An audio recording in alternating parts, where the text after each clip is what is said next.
This video is going to give you a quick overview of the materials that you can add to your course. When you click on the Add Materials button in your course, these are the options that show up.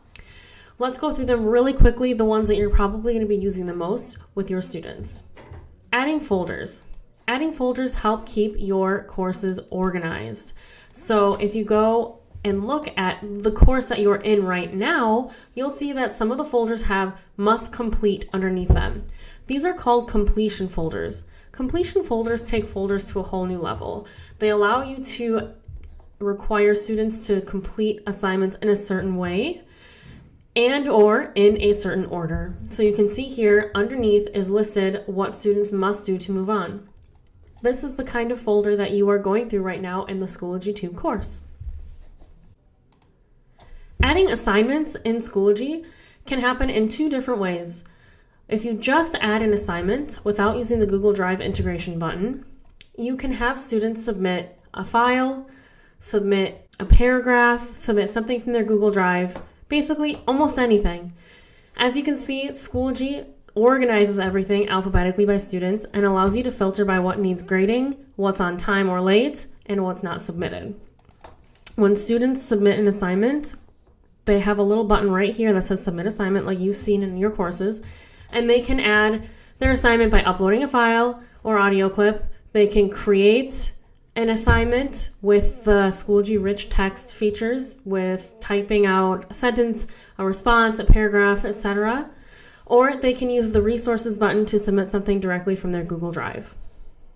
When creating an assignment, and we will go over this more in depth in a later assignment, if you toggle this Google Drive Assignments button, you will toggle an assignment view like this. Students will see assignments with any directions you may have, as well as a button here that says My Document. What this assignment does is it takes a Google Sheet, Slides, Doc, or drawing, and it creates a copy for every single student. It names that copy with that student's name, and then gives you the ability to comment, edit, view, real time from Schoology. You can of course open these in Schoology as well. Adding a file, link, or external tool is another really handy button for materials. As you can see, you can add any kind of a link, any kind of a PDF, any kind of a file. Sometimes these are just needed for getting students to a website or a place quickly and getting everyone on the same page. You can also include these in completion folders as well. Creating discussions is a great way to get your students who aren't willing to volunteer in class, volunteering in class. As you can see here, you create your discussion question. You can embed video or pictures here as well. And you can see I also included for this assignment a rubric. Down below you can see student responses. We have two buttons here where we can expand all to see all of the various responses or close them, or quickly scroll to the top. Adding a page is a great way to deliver information. What you're looking at right now is a page.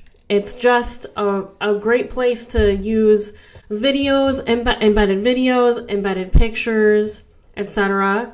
All of these teaching pages are pages in this Schoology page. There's no submission. There's nothing that students add to it. It's just something that they look at or use to get information. And last but not least that I'm going to talk about here is creating a media album. If you create a media album in your course, you have the option to publish or not publish to students, to allow or enable or disable comments. You can also make it so that either just instructors can add media to the album, or instructors and students. And of course, if you ever see this button, it allows you to copy whatever you're making to multiple courses. There are some other options here too, you might see different things here depending on what apps you have downloaded onto your resources. You can also import directly from resources. Thanks for listening to this quick overview video of materials, and we are going to get more in depth with a couple of these in following assignments.